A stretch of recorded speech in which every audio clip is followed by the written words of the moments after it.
மெய்யடியார்களே, தயவு செய்து அடியார்கள் சில நேரம் அமைதியாக கீழே அமர்ந்திருக்கும் வண்ணம் கேட்டுக்கொள்கின்றோம். விநாயகர் பெருமானுடைய திருவருளுடன் இவருடைய மகோத்சவத்தின் 14வது மாம்பழ திருவிழா இனிதே நிறைவேறி இருக்கின்றது. இந்த நேரத்திலே விநாயகர் பெருமானுடைய திருவருள் அனைவருக்கும் கிடைக்க விநாயகர் பெருமானுடைய பாதாரவிந்தங்களை பணிந்து கொண்டு, பொதுவாக மாம்பழ திருவிழா என்றால் விநாயகர் பெருமானுடைய மாம்பழ கதை ஞாபகம் பெறும். அனைவருக்கும் தெரிந்த கதை, குழந்தைகளுக்கு மிகவும் பிடித்த கதை. எங்களுடைய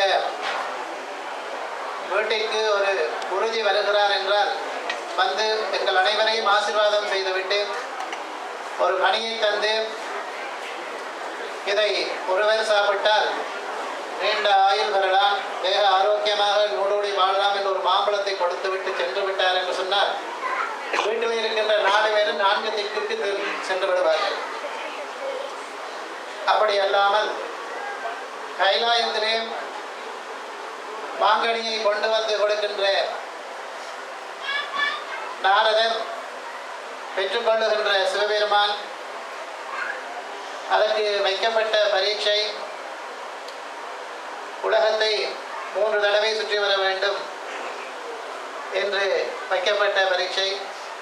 அதிலே விநாயகர் பெருமான்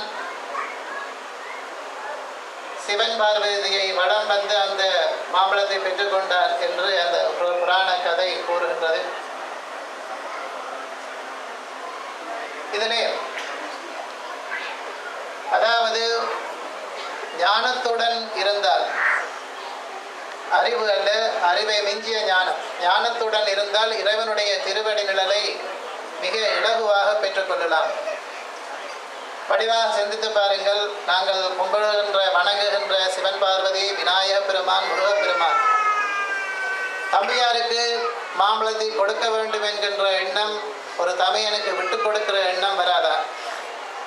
அதே போல தனக்கு மூத்தவர் விநாயகர் பெருமான், அவரை இந்த மாம்பழத்தை வைத்துக் கொள்ளட்டும் என்கின்ற எண்ணம் முருகனுக்கு இருக்காதா? அல்லது சிவபெருமான் உலகத்தை படைத்தவர், எத்தனையோ லோகங்களை படைத்தவர், ஒரு மாம்பழத்தை படைத்து கொடுக்க முடியாதா? இவையெல்லாம் கவனத்தில் எடுத்துக்கொண்டால் இது ஒரு கதையாக சொல்லப்பட்டதை ஒழிய இதில் இருக்கின்ற தத்துவத்தை நாங்கள் புரிந்து கொள்ள வேண்டும். ஏனாக இருந்தால் முருகப்பெருமான் சிவபெருமானுக்கு உபதேசித்தவர், சிவபெருமானும் அனைவருக்குமே உபதேசிப்பவர். விநாயகர் பெருமான் ஞான விநாயகர் என்று சொன்னால் முருகப்பெருமான் ஞான பண்டிதராக போற்றப்படுபவர். இதில் இருக்கின்ற தத்துவத்தை பாருங்கள். அதாவது இறைவனை முக்தி அடைவதற்கு 4 வழிகள் இருக்கின்றன என்று கடந்த காலங்களிலே சொல்லி இருக்கின்றோம்.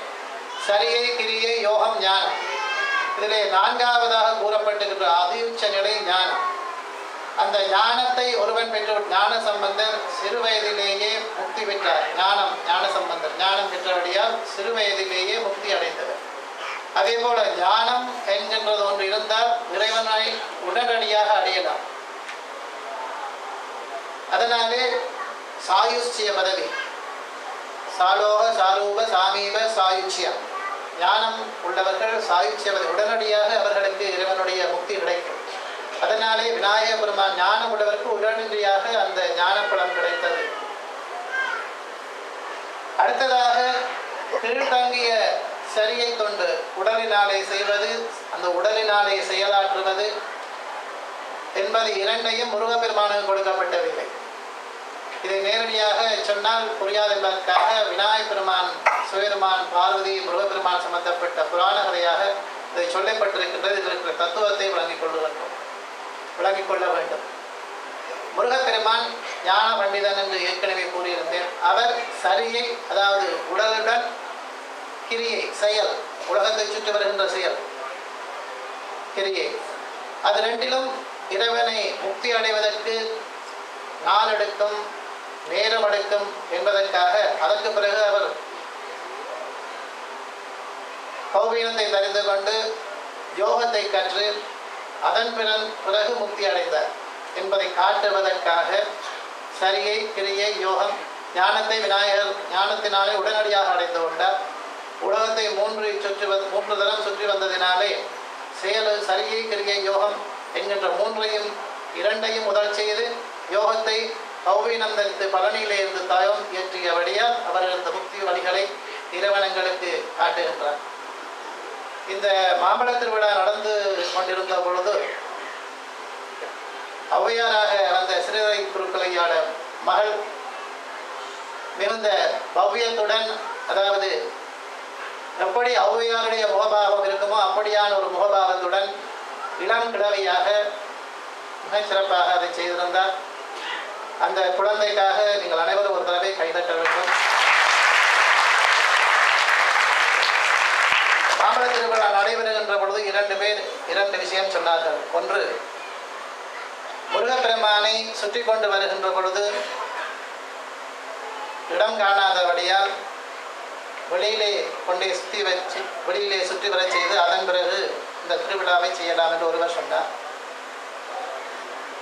அதற்கு மற்றவர் சொன்னார், அப்படியே வெளி வீதிக்கு கொண்டு சென்றால் அப்படியே சைன்பரியில் மாம்பழத்தை வாங்கி கொண்டு ஒருவன் சென்று விடுவார் என்று சொன்னார். இதை முதல் சொன்னவர் லோகநாதன், சைன்பரியிலே மாம்பழம் வாங்கி கொண்டு போய்விடுவார் என்று சொன்னது சிறிதர குறிப்பார். அப்ப விநாயகப் பெருமானுடைய இந்த சில பேருக்கு சந்தேகம் இருக்கும். முருகப்பெருமான் 3 தடவை சுற்றுகின்றார், பிள்ளையார் 1 தடவை சுற்றுகின்றார், அந்த மாம்பழத்தை பெற்றுவிட்டார் என்று. அந்த ஞானம் இருப்பதனாலே உடனடியாக சாயுஷ்ய பதவி உடனடியாக கிடைக்கின்றது. நாங்கள் சரீரத்தால் கஷ்டப்பட்டு செய்கின்ற முக்தி வருவதற்காக இருந்தாலும் சரி, அதாவது கிரியைகளாக செய்யப்படுகின்ற போற்றுதலுக்குரிய செயல்பாடுகளாக இருந்தாலும் சரி, அல்லது யோகத்தினாலே தியான நிலையிலே இறைவனை முக்தி அடைவது என்றாலும் சரி, அந்த படிமானத்தை காட்டுவதற்காக இந்த கதை சொல்லப்பட்டிருக்கின்றது. அதனாலே ஞானம் உடனடியாக மோட்சம் என்பதற்காக, முக்தி என்பதற்காக 1 தடவை சுற்றி வந்தார். விநாயகப் பெருமான் 1 தடவை சுற்றி வந்தால் 3 தடவை சுற்றி வந்ததற்கு சமம் என்று இந்த இடத்திலே நாங்கள் தெரிந்து கொள்ள வேண்டும். இந்த அளவிலே விநாயகப் பெருமானுடைய அன்பான அடியார்களே, இன்றைய தினம் மாம்பழம் வாங்குவதற்காக நீங்கள் அனைவரும் வந்திருக்கிறீர்கள் என்று தெரியும். மாம்பழ பெட்டி வாங்கி கொண்டு கடந்த காலங்களிலே சொல்லியிருந்தேன், ஒரு 150 மாம்பழம் வந்திருக்கின்றது. மிகுதியெல்லாம் உங்களுக்கு அருட்பிரசாதமாக இங்கே கிடைக்க இருக்கின்றது. பெட்டி கொடுத்தவர்கள் 1 வாங்குங்கள், மற்றவர்களும் 1 வாங்குங்கள். மீண்டும் விநாயகப் பெருமானுடைய திருவருள் கூடிய மாம்பழ பிரசாதம் அனைவருக்கும் கிடைக்க வேண்டும் என்று எல்லாம் வல்ல விநாயகப் பெருமானுடைய திருவருளை வேண்டி வாங்குகின்ற அடியார்கள் ஒவ்வொருவராக அமைதியாக வந்து வாங்குங்கள் வேண்டும் என்கின்ற வேண்டுதலையும் கூறிக்கொண்டு தயவு செய்து ஒவ்வொருவராக வந்து மாம்பழத்தை பெற்று போகின்ற பொழுது அமைதியாக, வாகனங்களிலே ஏறுகின்ற பொழுது வெளியிலே வந்து நின்று கோணடித்து உள்ளிருக்கிறவர்களை கூப்பிடாமல்